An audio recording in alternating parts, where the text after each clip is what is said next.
ادب و مغفرت کا پہلا واقعہ۔ زبیدہ خاتون ایک نیک ملکہ تھی۔ اس نے نہر زبیدہ بنوا کر مخلوق خدا کو بہت فائدہ پہنچایا۔ اپنی وفات کے بعد وہ کسی کو خواب میں نظر آئی۔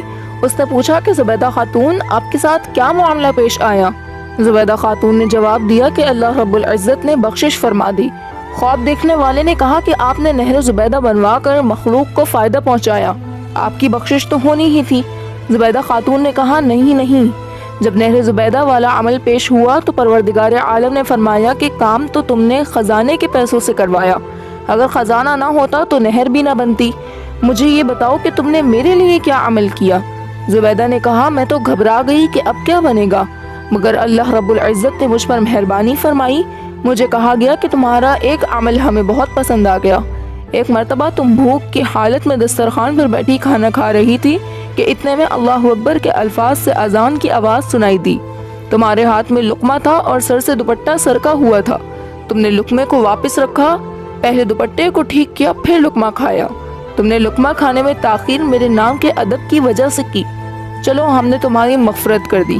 ادب و مغفرت کا دوسرا واقعہ۔ حضرت امام احمد بن حنبل رحمۃ اللہ علیہ کے مکان کے سامنے ایک لوہار رہتا تھا۔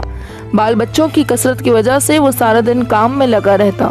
اس کی عادت تھی کہ اگر اس نے ہتھوڑا ہوا میں اٹھایا ہوتا کہ لوہا کوٹ سکے اور اسی دوران اذان کی آواز آ جاتی تو وہ ہتھوڑا لوہے پر مارنے کے بجائے اسے زمین پر رکھ دیتا اور کہتا کہ اب میرے پروردگار کی طرف سے بلاوا آ گیا ہے، میں پہلے نماز پڑھوں گا پھر کام کروں گا۔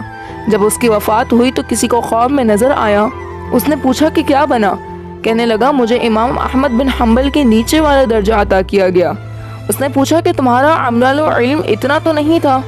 اس نے جواب دیا کہ میں اللہ کے نام کا ادب کرتا تھا اور اذان کی آواز سنتے ہی کام روک دیتا تھا کہ نماز ادا کروں۔